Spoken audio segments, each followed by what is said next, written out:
Hello students, welcome to Vijay Study Way classes. So today we are going to start a new chapter of class 10 social science civics का chapter second हम लोग पढ़ने जा रहे हैं जिसका नाम है फेडरलिज्म। तो समझते हैं कि फेडरलिज्म और संघवाद क्या होता है। Federalism is a system of government in which the power is divided between a central authority and various constituent units of the country. This vertical division of power among different levels of governments is referred to as federalism. Federalism is one of the major forms of power sharing in modern democracy. तो federalism को हिंदी में संघवाद कहते हैं। Federalism government का एक ऐसा system है जिसमें जो गवर्नमेंट की जो पावर्स होती हैं वो डिफरेंट लेवल्स पर बांटी जाती हैं। जैसे कि आपने चैप्टर फर्स्ट सिविक्स का पावर शेयरिंग में पढ़ा है। तो फेडरलिज्म सिस्टम के अंदर सेंट्रल अथॉरिटी और भी कई जो संविधानिक इकाइयां जिनको यहाँ पे कॉन्स्टिट्यूशनल यूनिट्स कहा गया है, तो ऐसी संविधानिक इकाइयां होते हैं।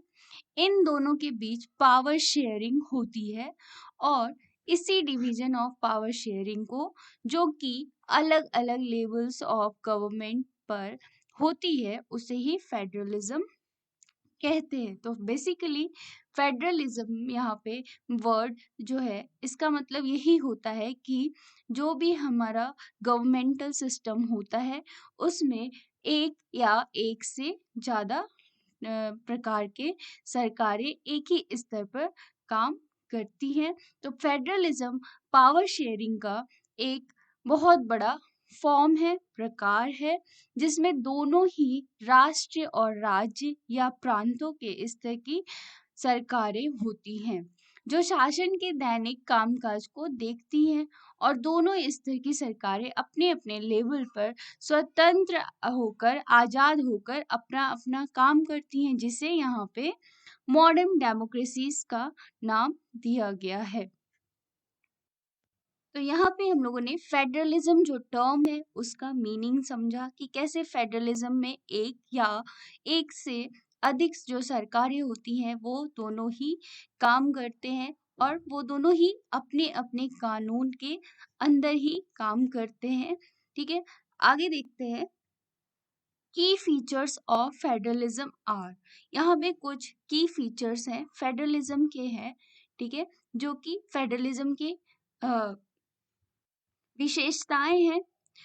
फर्स्ट है टू और मोर लेवल्स ऑफ गवर्नमेंट।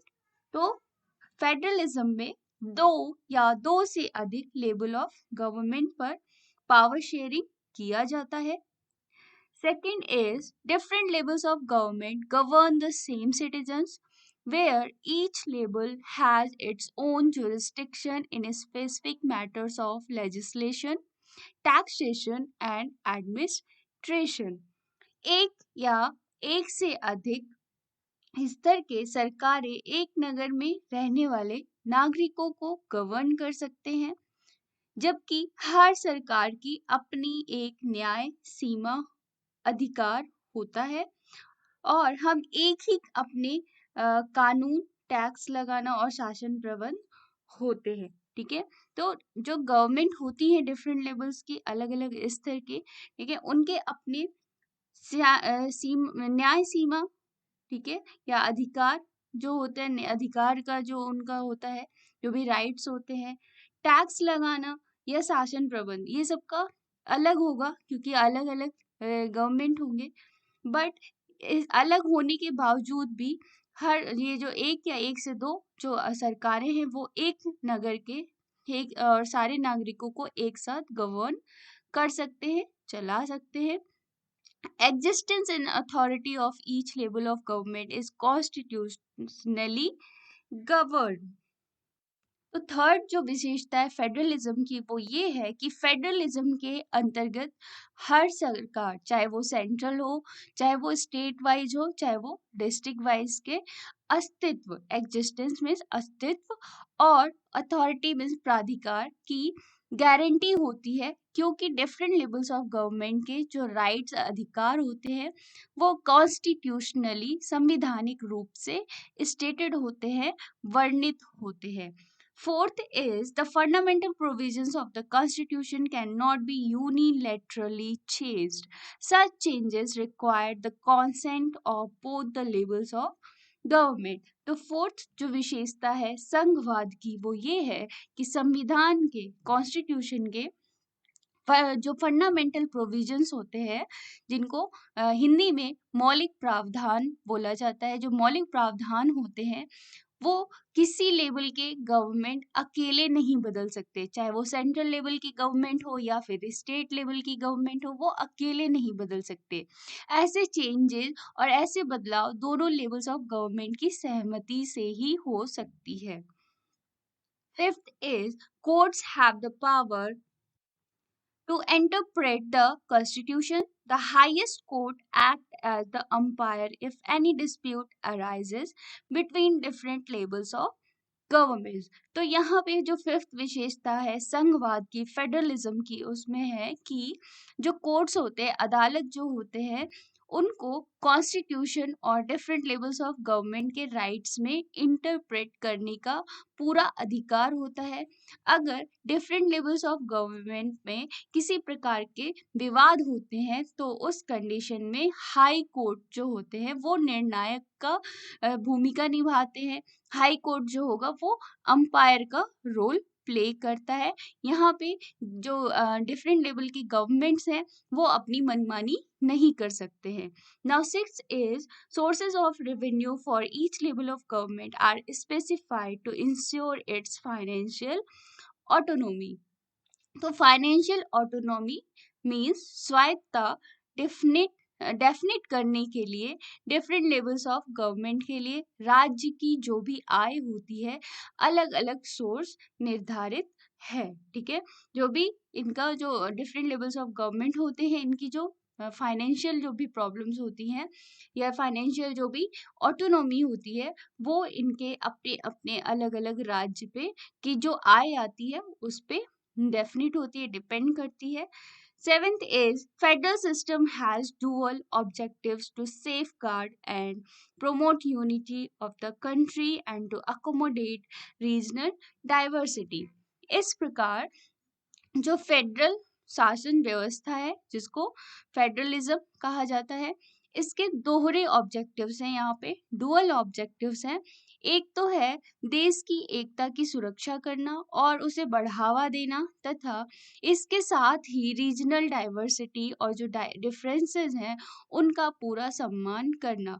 इसीलिए फेडरलिज्म में दोनों पक्ष होते हैं, आपसी भरोसा और एक साथ रहने पर सहमति. तो यहाँ पे हम लोगों ने फेडरलिज्म क्या होता है और उसकी विशेषताएं क्या होता है ये हम लोगों ने यहाँ पे समझा. नेक्स्ट है union territories and coalition government.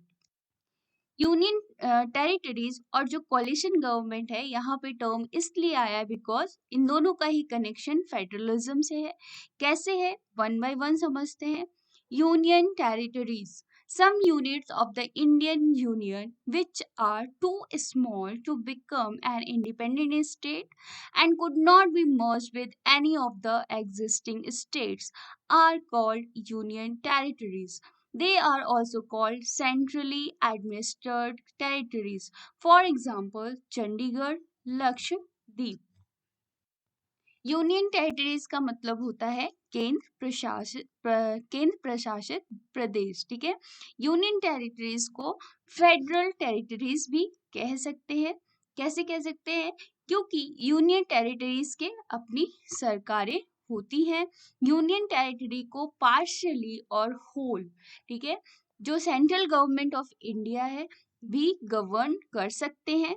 Indian union में कुछ ऐसे यूनिट्स हैं, इकाइयां हैं जो कि बहुत छोटे हैं और इंडिपेंडेंट राज्य नहीं बन सकते. ऑल्सो जो एग्जिस्टिंग स्टेट्स हैं उनमें भी इन्हें मर्ज नहीं किया जा सकता. तो ऐसे छोटी इकाइयों को यूनियन टेरिटरीज कहा गया है, जिसमें जो है वो सेंट्रल गवर्नमेंट हो या स्टेट गवर्नमेंट हो या डिस्ट्रिक्ट गवर्नमेंट हो, दो ये सारे ही गवर्नमेंट उस पे अपने हिसाब से गवर्न कर सकते हैं, बट वो अपने जो कानून है उसके अंतर्गत ही गवर्न कर सकते हैं। ठीक है, तो ऐसी जो छोटी छोटी हमारे इंडियन यूनियन की इकाइयां हैं जो कि इंडिपेंडेंट कोई राज्य नहीं बना सकते, ना ही हम इन्हें किसी राज्य में मर्ज कर सकते हैं, इनको यूनियन टेरिटरीज घोषित कर दिया जाता है। तो यहाँ पे एग्जांपल्स है चंडीगढ़, लक्षद्वीप, जो कि यूनियन टेरिटरीज है। ठीक है, now coalition government. Coalition government का मतलब होता है गठबंधन सरकार। ठीक है, तो ऐसी सरकार, a government formed by coming together of at least two political parties, usually partners in a coalition, form a political alliance and adopt a common program. For example, National Democratic Alliance NDA, the United Progressive Alliance UPA and the Left Front. ठीक है, तो collision का मतलब होता है गठबंधन और government का मतलब होता है सरकार।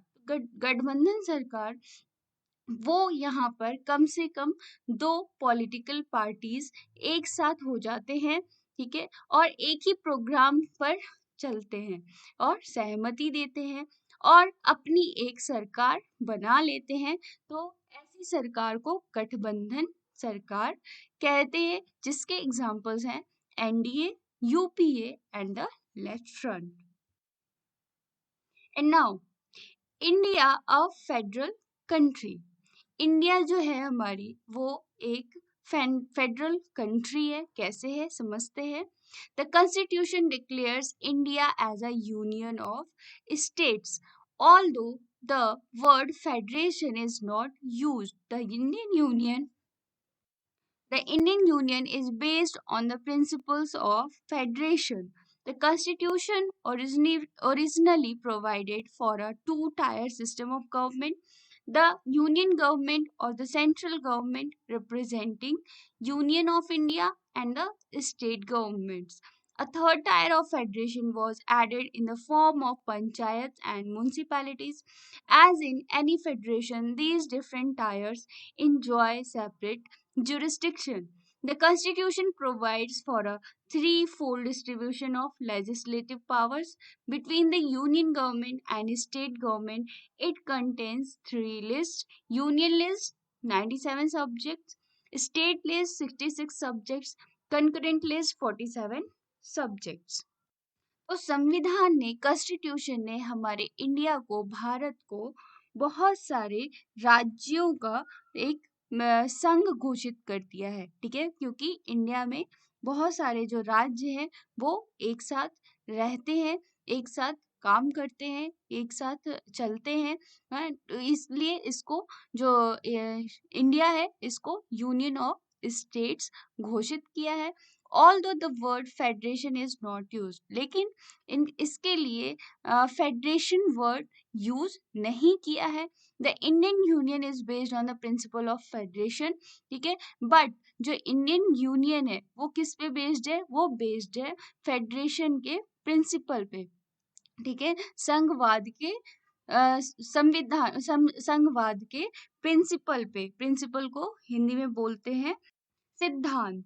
ठीक है, the constitution originally provided for a two tier system of government. हमारे इंडिया में जो कॉन्स्टिट्यूशन है जो है हमारा, वो क्या है, वो two tier system of government पे बेस्ड है। हमारे यहाँ two tier of system of government चलता है। वो होता है union government as well as central government. ठीक है, जो यूनियन गवर्नमेंट हमारी है इंडिया की, वो दर्शाती है, रिप्रेजेंट करती है यूनियन ऑफ इंडिया को। और मतलब यूनियन ऑफ इंडिया का मतलब जो वेरियस स्टेट्स हैं। ठीक है, तो यूनियन गवर्नमेंट का मतलब होता है जो स्टेट वाइज गवर्नमेंट है, और सेंट्रल गवर्नमेंट का मतलब होता है जो सेंट्रल गवर्नमेंट है। ठीक है, तो यूनियन गवर्नमेंट जो है वो इंडिया के यूनियन को रिप्रेजेंट करता है, जबकि जो सेंट्रल गवर्नमेंट है वो स्टेट गवर्नमेंट्स को रिप्रेजेंट करते हैं, ठीक है। A third tier of federation was added in the form of panchayat and municipalities. तो हमारा जो कॉन्स्टिट्यूशन है, इंडिया का जो कॉन्स्टिट्यूशन है, वो two tier system of government पे डिपेंड था, बेस्ड था। बट अभी हमारा जो कॉन्स्टिट्यूशन है वो थर्ड टायर पे भी थर्ड टायर भी उसमें ऐड हो गया। तो थर्ड टायर जो है वो है हमारे पंचायत और municipalities. As in any federation these different tiers enjoy separate jurisdiction, ठीक है। जो ये थ्री डिफरेंट टायर्स है, लाइक हमारा हो गया union government, central government, panchayat and municipalities, ये तीनों ही इक्वली इनका हक है इंडियंस पे। बट इनके अपने अपने क्या है, कानून है, इनके अपने अपने अधिकार हैं, और इनके अपने अपने जो भी रूल्स है, रेगुलेशंस है, वो सब इनके सेपरेट हैं। The Constitution provides for a threefold distribution of legislative powers between the union government and state government. It contains three lists. तो इंडियन कॉन्स्टिट्यूशन ने ये जो थ्री टायर्स ऑफ गवर्नमेंट है, इनके बीच जो वैधानिक पावर्स है वो यूनियन गवर्नमेंट और स्टेट गवर्नमेंट के बीच इन्होंने डिस्ट्रीब्यूट किया है।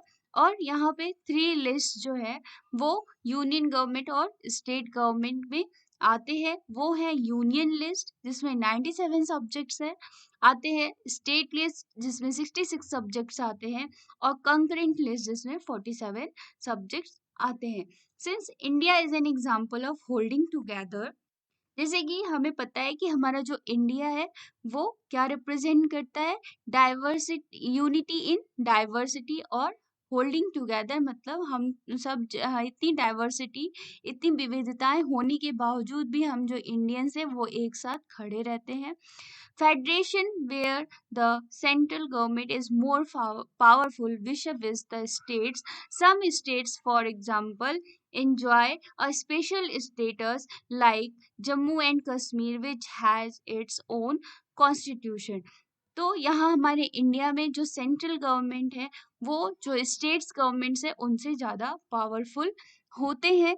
बट यहाँ पे कुछ ऐसे स्टेट्स हैं जो कि अपने जिनकी अपनी अपना संविधान है, जिनके अपने रूल्स एंड रेगुलेशंस है, जिनकी अपनी गवर्नमेंट है, और इसके एग्जाम्पल है जम्मू एंड कश्मीर जिसकी एक अपनी ही संविधान है।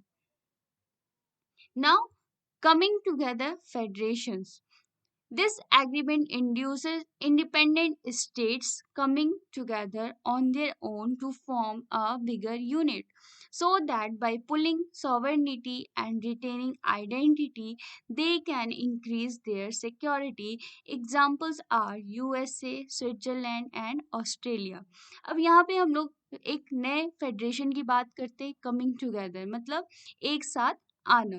तो कमिंग टुगेदर जो फेडरेशन है उसमें क्या होता है कि जो बहुत सारे जो छोटे छोटे से इंडिपेंडेंट स्टेट्स होते हैं वो एक साथ आ जाते हैं और एक बड़े यूनिट को तैयार करते, एक बड़े यूनिट को फॉर्म करते हैं, जिससे क्या होता है कि उन्हें अपना एक सिक्योरिटी तो मिलता ही है, उसके साथ साथ सॉवर्निटी, सॉवर्निटी का मतलब होता है साम्राज्य या सर्वोच्च स्वतंत्र राज्य, ऐसा कह सकते हैं, ठीक है। तो जिससे कोई उनके राज्य को, उनके साम्राज्य को, उनका पहचान को, इंडिविजुअल पहचान को कोई और ना उसको हार्म करे, कोई और ना उसको नुकसान पहुंचाए। इसलिए क्या होता है कि जो इंडिपेंडेंट, जो आज़ाद स्टेट्स होते हैं, बहुत सारे जो एक या एक से दो या उससे ज़्यादा आज़ाद स्टेट्स जो राज्य होते हैं, वो एक साथ मिलकर एक बिगर यूनिट, एक बड़ी इकाई को बना लेते हैं। इसके एग्जाम्पल्स हैं यूएसए, स्विट्जरलैंड एंड ऑस्ट्रेलिया। ये एग्जाम्पल्स है कमिंग टुगेदर फेडरेशंस की। Now holding together federations, in this agreement a large country decides to divide its power between the constituent states and the national government. तो holding together federation में हमारा आता है कि एक दूसरे को अलग होने के बावजूद भी, उनके मान लेते हैं उनकी लैंग्वेज, उनकी भाषा अलग होगी, उनका कल्चर अलग होगा, कास्ट के वाइज भी अलग होगी, बट सब एक साथ रहते हैं एक साथ, उनको लाने की कोशिश की जाती है। तो होल्डिंग टुगेदर फेडरेशन में क्या होता है कि एक बड़ी जो कंट्री होती है वो ऐसा डिसाइड करती है, निर्णय लेती है कि जो पावर है वो कॉन्स्टिट्यूएंट स्टेट्स और नेशनल गवर्नमेंट के बीच डिवाइड कर दी जाए।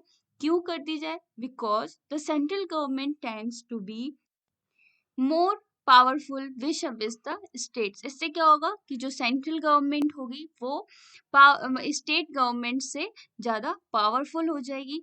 Often different constituent units of the federation have unequal powers. Some units are granted special powers, for example, India, Spain, and Belgium.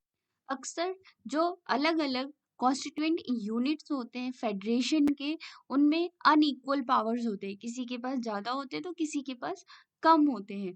कुछ ऐसे यूनिट्स हैं जिनके पास स्पेशल पावर्स हैं, उसके एग्जाम्पल हैं इंडिया, स्पेन एंड बेल्जियम। तो होल्डिंग टुगेदर फेडरेशन में यही एग्रीमेंट होता है कि जो एक लार्ज कंट्री है उनको उनमें उनका जो गवर्नमेंट होते हैं, उनका जो पावर्स होते हैं, उनको किस में बांटा जाए, उनमें दो गवर्नमेंट्स में बांटा जाए।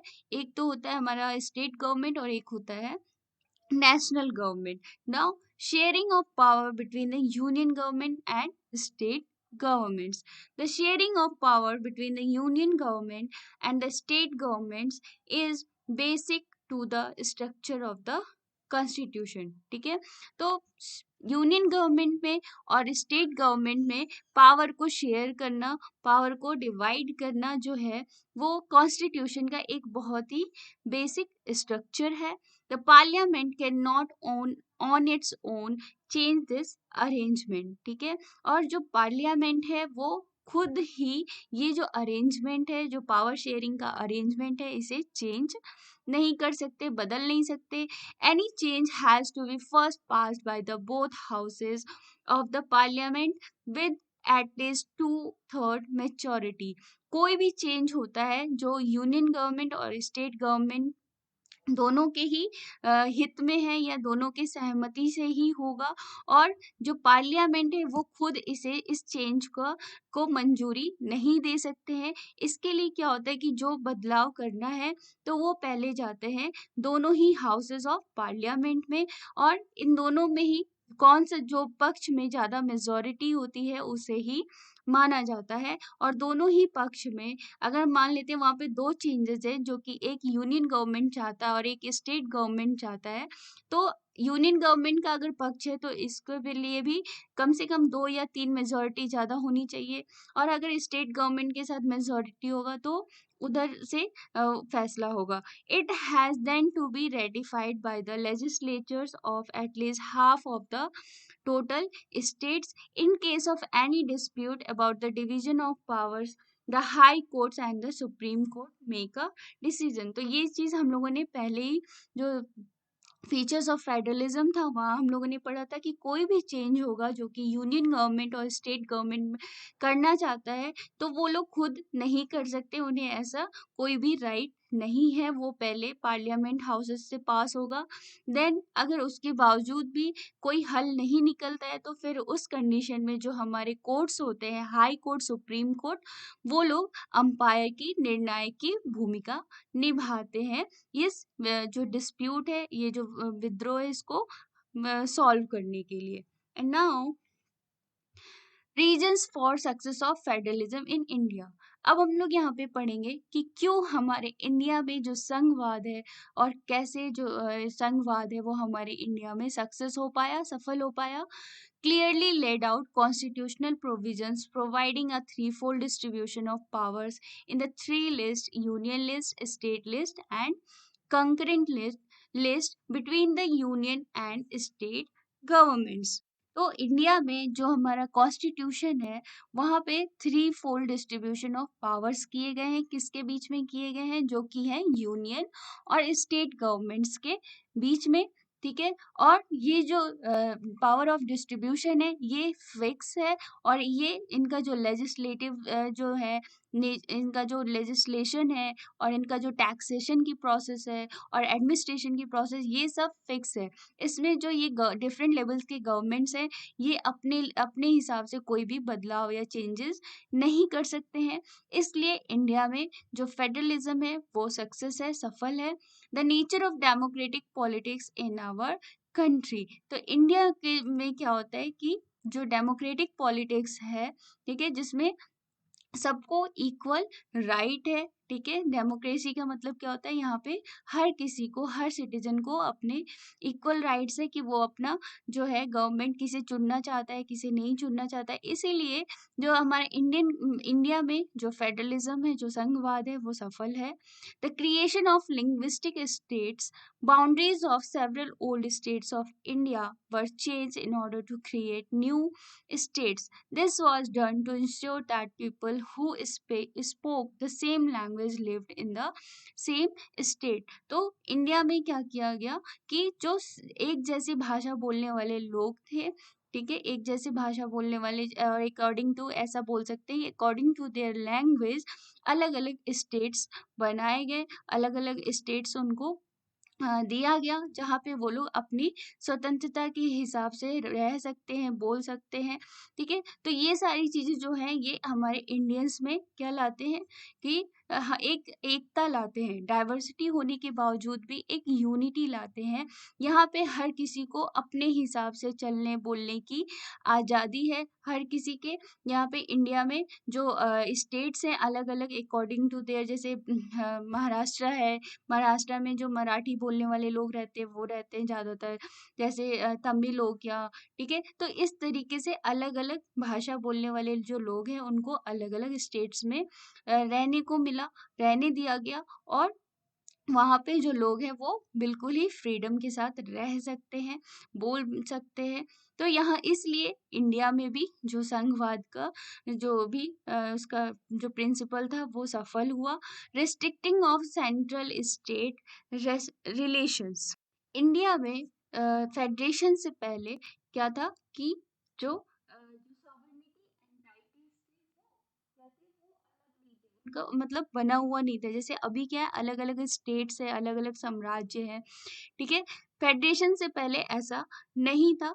तो जब फेडरलिज्म आया तब इंडिया में क्या हुआ कि जो सेंटर और जो स्टेट रिलेशन है इनको रिस्ट्रिक्ट किए गए, सबके अलग अलग लेजिस्लेशन, एडमिनिस्ट्रेशन, टैक्सेशन अलग अलग लागू हुए, जिस वजह से क्या हुआ कि इंडिया में जो फेडरलिज्म है वो सक्सेस हो पाया।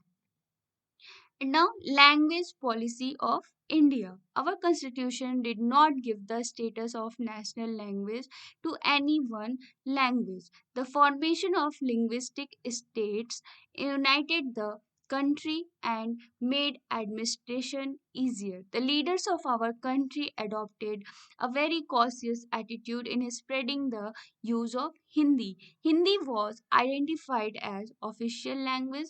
Besides Hindi, there are 21 other languages recognized as scheduled languages by the constitution. तो लैंग्वेज पॉलिसी ऑफ इंडिया में क्या है कि जो हमारा जो संविधान है उसने जो हमारा हिंदी है, हिंदी को ही हमारी राष्ट्रभाषा माना, और हिंदी के अलावा किसी और लैंग्वेज को इतनी तवज्जो नहीं दी। The formation of linguistic states united the country and made administration easier. यहाँ इससे पहले हम लोगों ने पढ़ा था कि कैसे इंडिया में जो अलग अलग भाषा बोलने वाले के लोगों को अलग अलग राज्य बनाए गए, ठीक है। जिससे क्या हुआ कि जो हमारे इंडिया की जो यूनिटी थी वो बनी रही, और जो एडमिनिस्ट्रेशन था, जो शासन सत्ता का जो भी प्रोसेस था वो और भी ज़्यादा आसान हो गया, स्टेट वाइज हो गया। The leaders of our country adopted a very cautious attitude in spreading the use of Hindi. हमारे इंडिया में जो नेता हैं, जो लीडर्स हैं, वो हिंदी को बहुत ही मतलब विस्तार रूप देना चाहते हैं, उन्हें जगह जगह फैलाना चाहते हैं और हिंदी को ज़्यादा तवज्जो देते हैं। Hindi was identified as official language. Hindi हमारी राष्ट्रभाषा है, जो कि हमारे संविधान ने इसको किया था। Besides Hindi, there are 21 other languages recognized as scheduled language by the Constitution. Hindi के बाद भी 21 और भी ऐसी भाषाएं हैं जिन्हें कॉन्स्टिट्यूशन ने एक शेड्यूल्ड लैंग्वेज की तरह उन्हें पहचान दिया. Major steps towards decentralization taken in 1992 are. तो ये जो मेजर स्टेप्स जो कि लिए गए थे 1992 में, डिसेंट्रलाइजेशन मतलब अधिकारों को बांटना, ठीक है. तो अलग अलग स्टेट्स हुए, उनके गवर्नमेंट्स अलग अलग हुए, तो डिफरेंट लेवल्स ऑफ गवर्नमेंट के जो राइट्स बांटे गए, वो उनका उसमें जो है वो 1992 में एक बहुत बहुत सारे मेजर स्टेप्स लिए गए थे. वो हैं, now it is constitutionally mandatory to hold regular elections to local government bodies, ठीक है. 1992 से ऐसा मैंडेटरी हो गया, जरूरी हो गया कि जो लोकल गवर्नमेंट जो बॉडीज हैं वहाँ पे रेगुलर इलेक्शंस होंगे. Seats are reserved in elected bodies for scheduled caste, scheduled tribes and other backward classes. 1992 से जो इलेक्शंस होते थे उसमें कुछ ऐसे सीट्स होते थे जो कि रिजर्व किए जाते थे.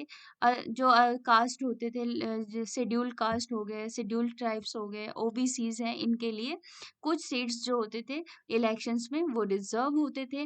At least 1/3 of all positions are reserved for women. और इलेक्शन में जो 1/3 जो होते पोजीशंस होते हैं थे उनको वुमेन के लिए, औरतों के लिए रिजर्व किया गया from 1992.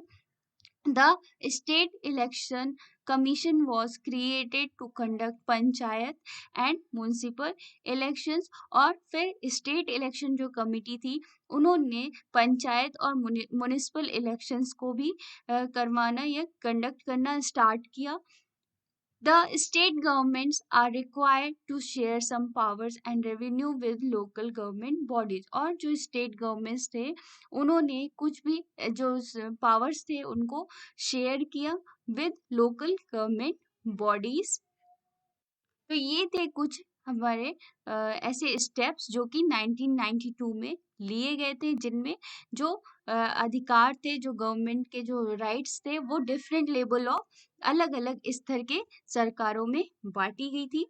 And now structure of the new Panchayati Raj institution, ठीक है. तो अभी तक की हम लोगों ने जो पहले 2 टायर गवर्नमेंट के बारे में देखा था, यूनियन गवर्नमेंट और state government.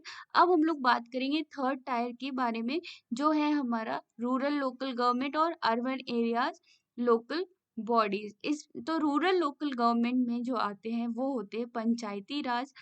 Rural local government, rural का मतलब जो विलेजेस एरियाज हैं, गांव के जो एरियाज हैं, ठीक है, वो उनको बोला जाता है पंचायती राज. ईच विलेजेस और group of villages has a gram panchayat. हर एक गांव में और गांव के समूह में, बहुत सारे गांव में ग्राम पंचायत होते हैं. पंच, प्रेसिडेंट और sarpanch are directly elected by all the adult population of the village and is the decision making body, ठीक है. तो यहाँ पे भी क्या होता है कि जो ये इलेक्शंस होते हैं, पंचायती राज के इलेक्शंस होते हैं, और यहाँ पे पंच, प्रेसिडेंट जो होता है जिसको यहाँ पे सरपंच बोला जाता है गांव में, ये भी चुनाव के द्वारा चुने जाते हैं और इनको चुनने वाले गांव के ही एडल्ट पॉपुलेशन होती है. The panchayat works under the supervision of gram सभा.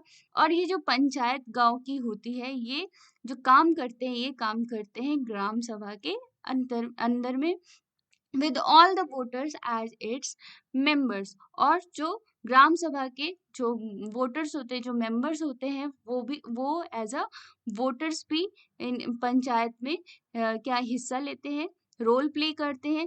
The local structure goes up to the district level. A group of gram panchayat form a panchayat samiti और ब्लॉक और मंडल. तो अलग अलग गांव के जो ग्राम पंचायत होते हैं, इन सभी के जो ग्रुप होते हैं, समूह होते हैं, ये बनाते हैं पंचायत समिति और ब्लॉक और मंडल को. ऑल द पंचायत समितिज और मंडल्स टुगेदर कॉन्स्टिट्यूट द जिला परिषद which consist of elected member. और जो ये पंचायत समिति होते हैं जिसमें अलग अलग ग्रुप ऑफ ग्राम पंचायत होते हैं, ये आगे चल के कलेक्टिवली फॉर्म करते हैं जिला परिषद को, जिसमें भी इलेक्टेड मेंबर्स होते हैं। Lok Sabha members, local MLAs and officers are also members of the Jilla Parishad. Its chairperson is the political head of the परिषद। तो जो लोक सभा मेंबर्स होते हैं, जो लोकल एमएलएज होते हैं और जो ऑफिसर्स होते हैं, ये सब जिला परिषद के मेंबर होते हैं। और ये जो लोकसभा मेंबर, एमएलए और ऑफिसर्स जो होते हैं, ये भी अपने इलेक्शन को जीतकर इसके जिला परिषद के मेंबर्स बनते हैं। और जिला परिषद का जो चेयरपर्सन होता है वो होता है एक पॉलिटिकल हेड होता है, ठीक है, जो जिला परिषद का चेयरपर्सन होता है।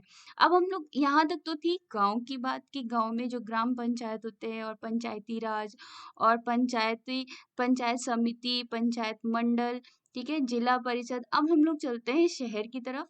तो शहर में अर्बन एरिया लोकल बॉडीज, यहाँ पे क्या होता है कि जो municipalities are set up in towns, शहर में म्यूनसिपैलिटीज को सेटअप किया जाता है।